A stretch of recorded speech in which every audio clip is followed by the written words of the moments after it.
नमस्कार। आज कक्षा 11 विषय हिंदी काव्यखंड पाठ 8। पाठ का नाम है अक्क महादेवी और इसकी लेखिका भी अक्क महादेवी है। तो लेखिका के बारे में जीवन परिचय। अक्क महादेवी का जन्म 12वीं सदी में कर्नाटक के पुडुचेरी नामक गांव जिला शिवमोगा में हुआ। अर्थात ये कर्नाटक की थी और कर्नाटक के छोटे से गांव में इनका जन्म हुआ था। इतिहास में वीर शैव आंदोलन से जुड़े कवियों रचनाकारों की एक लंबी सूची। अक्क महादेवी इसी आंदोलन से जुड़ी एक महत्वपूर्ण कवि। अर्थात जो शैव आंदोलन चला था और जिसकी वीरगाथा कवियों ने की थी, तो उसी के बारे में इन्होंने भी कविता लिखी और ये उसी आंदोलन से जुड़ी हुई एक लेखक थी। चन्न मल्लिका अर्जुन देव इनके आराध्य थे। अब चन्न मल्लिका अर्जुन देव ये शिव का नाम, जो कि वहाँ की भाषा में चन्न मल्लिका अर्जुन देव बोला। तो ये भगवान शिव की आराध्य, भगवान शिव की आराधना में ये लीन रहती थी और इसी कारण ये उनकी भक्त थी। कवि वशवन्ना इनके गुरु थे, यानी इनके गुरु का नाम वशवन्ना था। कन्नड़ भाषा में अक्क शब्द का अर्थ बहन होता है। अर्थात ये अक्क महादेवी जो लिखती हैं, तो कन्नड़ भाषा में इसका अक्क शब्द का अर्थ होता है बहन, अर्थात बहन महादेवी। ये शब्द का अर्थ है, इसलिए उनको अक्क महादेवी कहते हैं। अक्क महादेवी अपूर्व सुंदरी थी, यानी बचपन से ही बहुत सुंदर थी। एक बार वहाँ का स्थानीय राजा इनका अद्भुत अलौकिक सौंदर्य देखकर मुग्ध हो गया।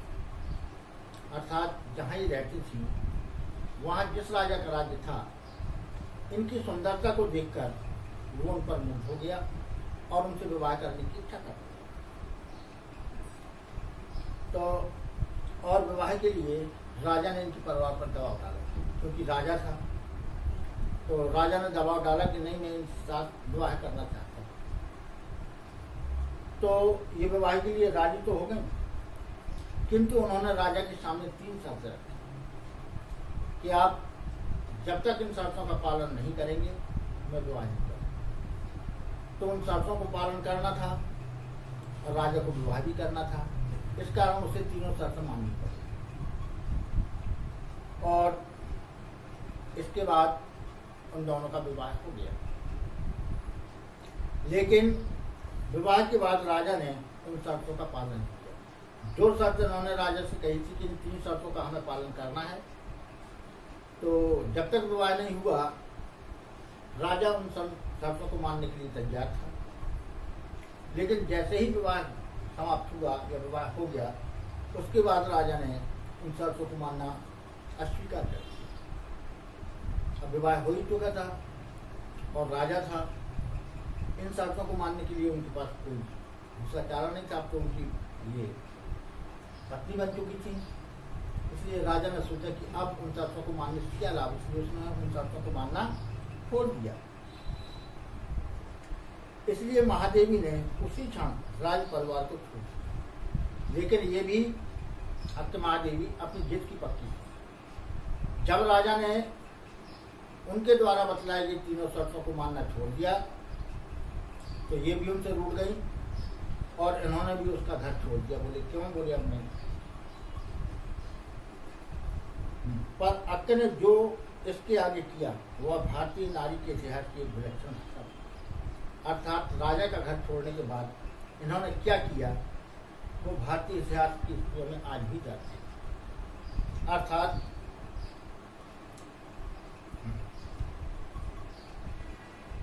एक विलक्षण घटना इनके लिए बन गई, जिससे उनके विद्रोही चरित्र का पता चलता है।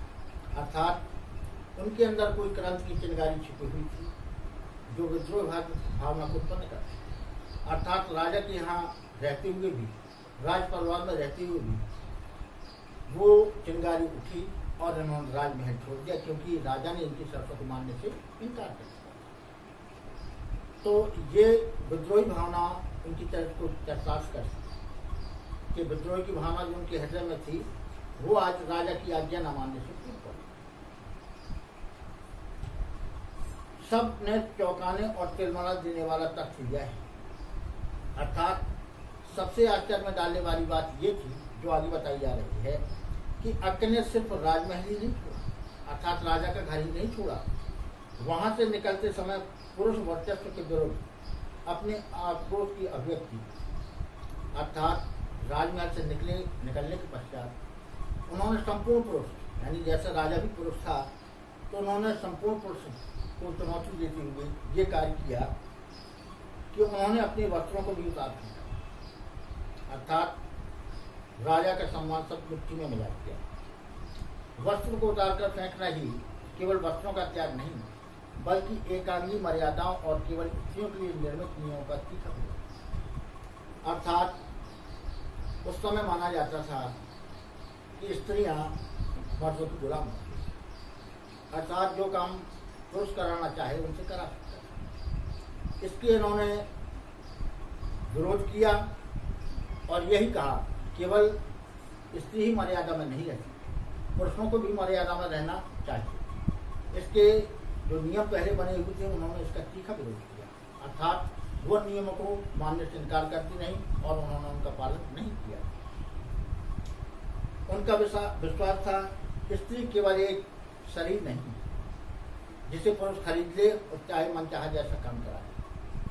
तो उन्होंने कहा स्त्री केवल शरीर नहीं है। इसके गहरे बोझ के साथ महावीर, जैन आदि महापुरुषों के समक्ष खड़े होने का प्रयास था, अर्थात जो महावीर स्वामी जैन धर्म के थे, महापुरुष माने गए, उन्होंने उन्हीं का अनुसरण किया कि वो उन्हें शरीर से कोई ज्ञान नहीं था, केवल ज्ञान प्राप्त करना ही उनका परम उद्देश्य था। इसी प्रकार इन्होंने अपने शरीर को महत्व न देकर ज्ञान को महत्व दिया और उस समय जो नियम बने हुए थे उनका विरोध किया। इस दृष्टि से देखें तो मीरा की पंक्ति तन की आस कबहु नहीं कीनी ज्यों राम माही सीते, तो मीरा ने कहा है कि तन की आस कबहु नहीं कीनी। मीराबाई जी खुद कहती है कि मैंने अपने शरीर की आस कभी नहीं। किस प्रकार? जिस प्रकार युद्ध भूमि में सूरवीर कभी अपने शरीर के घाव को नहीं देखता, यदि वो घाव को देखता हो तो वो सूरवीर नहीं। घाव की नेतृत्व करके युद्ध करना ही उसका परम कर्तव्य होता है। और यही मीरा ने भी कहा कि हमें शरीर का ध्यान न देकर ईश्वर की, परमात्मा पर ध्यान देना है, और इसी का पालन अक्क महादेवी ने किया। और यही कहानी अक्क पर पूर्णता चर्चा होती है। अक्क के कारण शैव आंदोलन से बड़ी संख्या में स्त्रियां, जिनमें अधिकांश निचले तबकों से थी, अर्थात इन्होंने जो शैव आंदोलन चलाया उसमें कई शहरों की स्त्रियां जुड़ी, लेकिन वो सभी निचले तबके की थी, क्योंकि उच्च वाली अपने सम्मान को ठेस न पहुंच जाए इस कारण वो उसमें नहीं जुड़ी, निचले तबके की थी। और अपने संघर्ष और यातना को कविता के रूप में अभिव्यक्त, अर्थात वो जो कार्य समाज में रहकर जिन कठिनाइयों का वर्णन करती थी कि ऐसे समाज में हमें स्त्रियों को ये कठिनाइयाँ हैं, उन्होंने वो कठिनाइयाँ कविता के रूप में अपनी बनाई, अर्थात कविता बनाकर उनका पालन किया।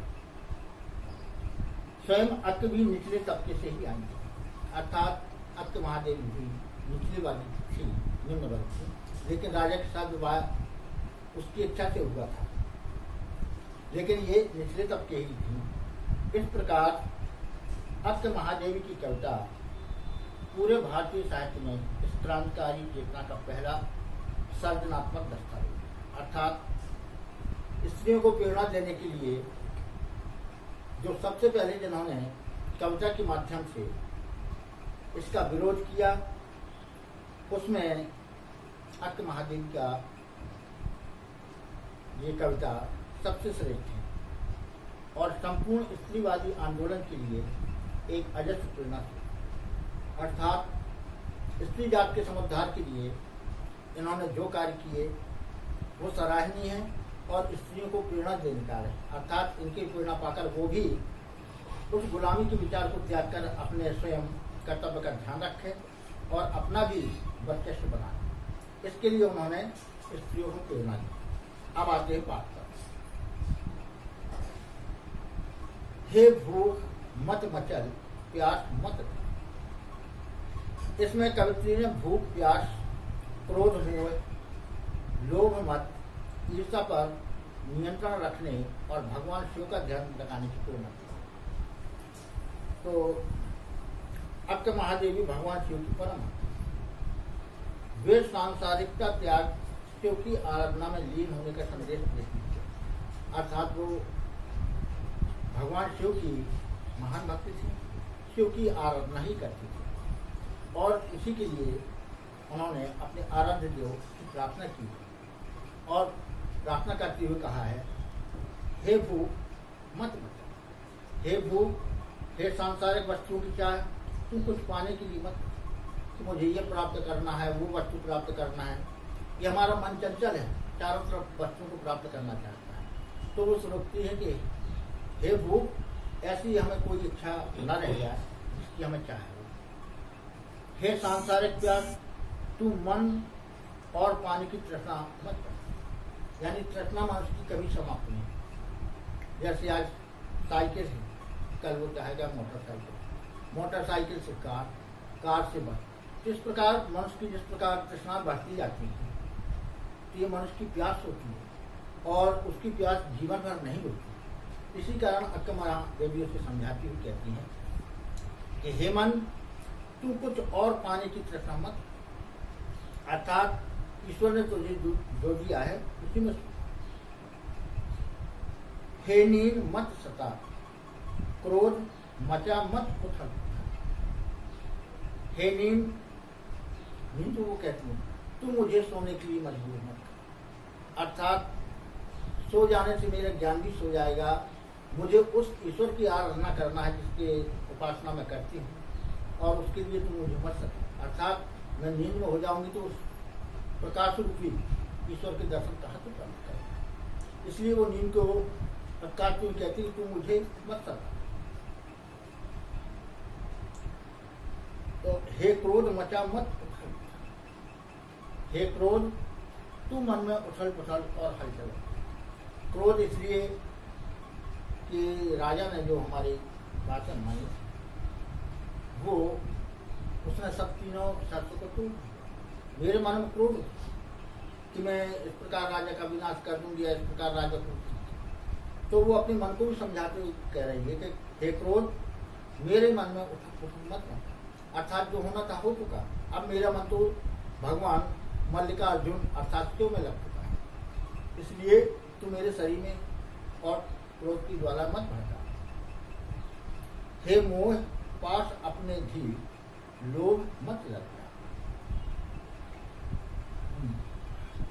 हे मोह, तू अपनी जकड़ ठीक कर, ये माया मोह के बंधनों से मुझे मत। ये मेरे भाई हैं, ये मेरे पति हैं, ये मेरा घर है, ये मेरा महल है, इस माया मोह के बंधनों में तू मुझे मत, अर्थात इस ओर से मैं मुझको भटकाना मत। इसको सब कह रही हैं मन। तो मोह ये होता है माया रूपी की बहन भाई, ये पति, इसकी ओर मेरा मन मत। लोभ मत ललचा, तो हे लोभ, तू और अधिक लालच न कर, अधिक प्राप्त करने का कुछ लालच न कर। जो कुछ भी प्राप्त करना है ईश्वर से प्राप्त कर, क्योंकि वही सर्वदाता है और वही सबको देता है। इसलिए सांसारिक वस्तुओं से कोई हमें लालच उत्पन्न नहीं होना चाहिए।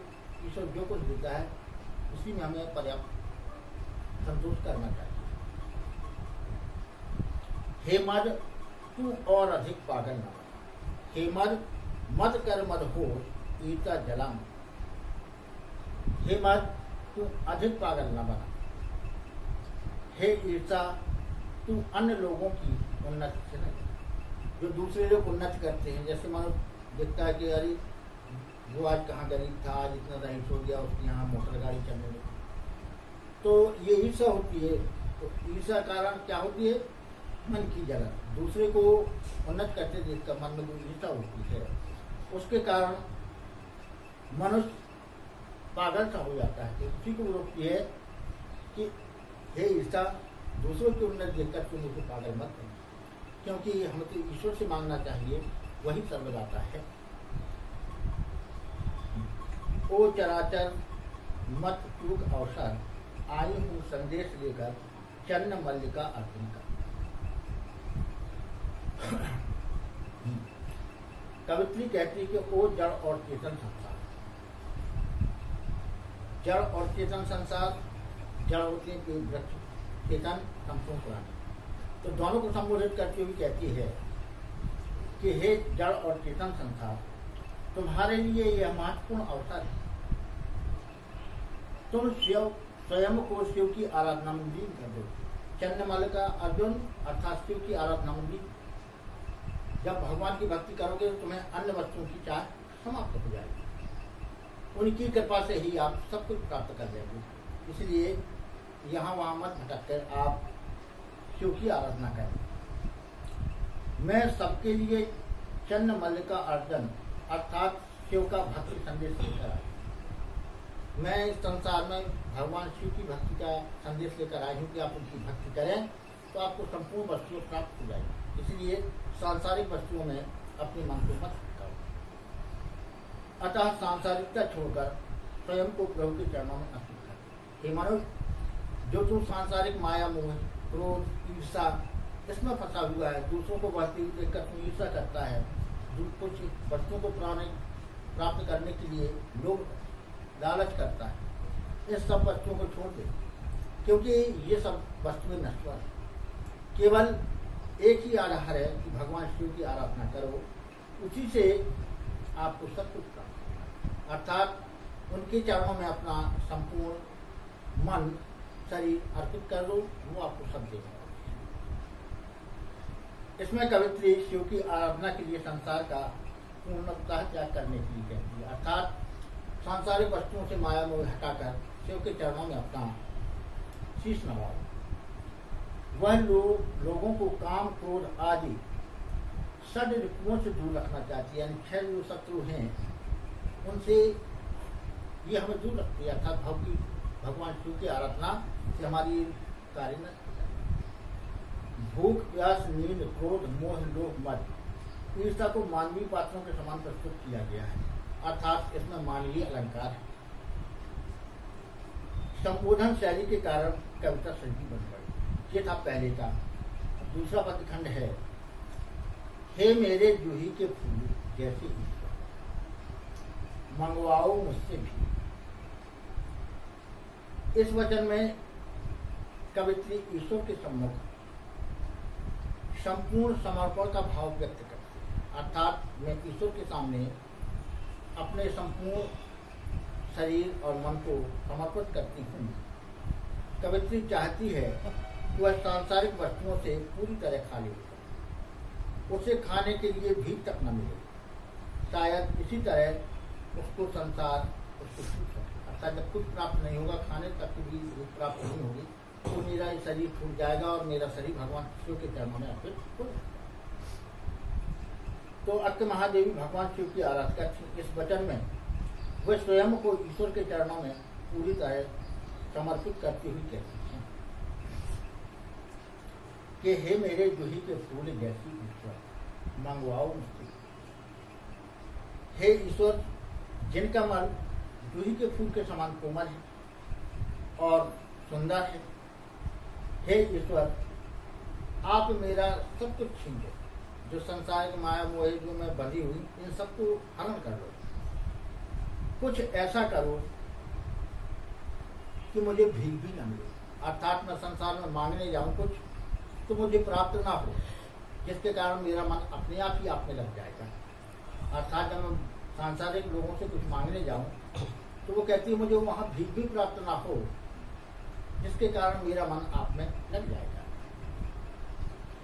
और कुछ ऐसा करो कि भूल जाऊं अपना घर पूरी तरह, मैं अपना घर, मकान और गृहस्थी पूरी तरह, कुछ ऐसा कार्य कीजिए मेरे मन में तो संतोष करने के लिए कि मैं अपने संपूर्ण वैभव, ऐश्वर्य, महल, बहन भाई आदि सभी को भूल जाऊं, झोली फैलाऊं और ना मिले। काश ऐसा होता, मैं किसी के सामने अपनी झोली फैलाऊं परंतु मुझे ठीक न हो। अर्थात आप ऐसा कार्य कर दीजिए कि मैं संसार में कुछ झोली फैलाकर मांगने भी जाऊं तो सांसारिक लोग मुझे कुछ न दें। अर्थात जब कुछ नहीं देंगे तो मेरा मन अपने आप ही स्थिर होकर आप में रख जाएगा और मैं आपकी अच्छी तरह से सेवा कर सकूंगा। कोई हाथ बढ़ाए कुछ देने को तो वह गिर जाए नीचे। तो कवित्री कहती है कि कोई जो सांसारिक लोग मुझे देने के लिए हाथ बढ़ाए, जिसे मैं प्राप्त करना चाहती हूँ और वो देना चाहता है, उस वस्तु को देने के लिए जैसे ही वह हाथ बढ़ाए तो वस्तु मेरे पास ना आकर नीचे गिर जाए, अर्थात मैं उस वस्तु को प्राप्त न करूँ। कोई देने वाला भी इस संसार में ऐसा मिल जाए जो मुझे कुछ देना चाहता है और देने के लिए तैयार है, लेकिन जब वो देने के लिए मेरे आगे अपना हाथ करे तो वो वस्तु जो देना चाहता है वो नीचे गिर जाए, जिसके कारण वो मुझे प्राप्त ना हो, अर्थात मेरी झोली में वह न पड़कर नीचे ही गिर जाए। और यदि मैं झुकूं उसे उठाने तो कोई कुत्ता आ जाए, और यदि मैं उस वस्तु को झुककर उठाने के लिए जैसे ही तैयार हूँ, अर्थात जो वस्तु जमीन में गिर गई हो, मैं उसे प्राप्त करके झुककर उसे उठाना चाहूँ, तो कवित्री कहती है कि कोई कुत्ता आए और झपट कर उस वस्तु को ले जाए, अर्थात वो वस्तु मुझे प्राप्त नहीं। जो देने वाला मुझे देना चाहता है अचानक मेरी झोली में पड़कर नीचे गिर जाए और कोई कुत्ता आए उसे झपट कर ले जाए और उसे झपट कर छीने ले मुझसे। मैं लाचार हो जाऊं, अर्थात जब मुझे कोई वस्तु प्राप्त नहीं होगी तो मैं अपने आप ही विवश हो जाऊंगी और कुछ न कर पाऊंगी।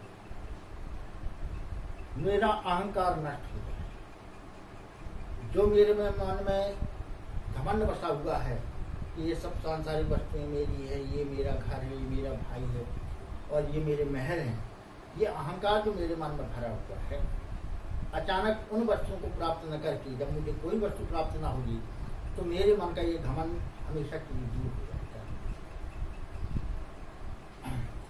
और मैं हमेशा के लिए आपको समर्पित हो सकता। अर्थात वो कवित्री कहती है कि आप सब कुछ मेरा छीन लीजिए और कोई देने का हाथ भी बढ़ाए तो वो झोली में लग कर नीचे गिर जाए, और जब मैं उठाने के लिए झुकूं भी तो कोई कुत्ता आए उसे झपट कर ले जाए, अर्थात वो वस्तु में, सांसारिक वस्तु में जो कुछ भी प्राप्त ना हो, तब मेरा मन आप में लग जाएगा और मैं आपकी आराधना अच्छी तरह से करूँ। ये थी अत्त महादेवी का पाठ। अब ये पाठ नहीं समाप्त होता है, अगले पाठ में फिर मिलेंगे। नमस्कार।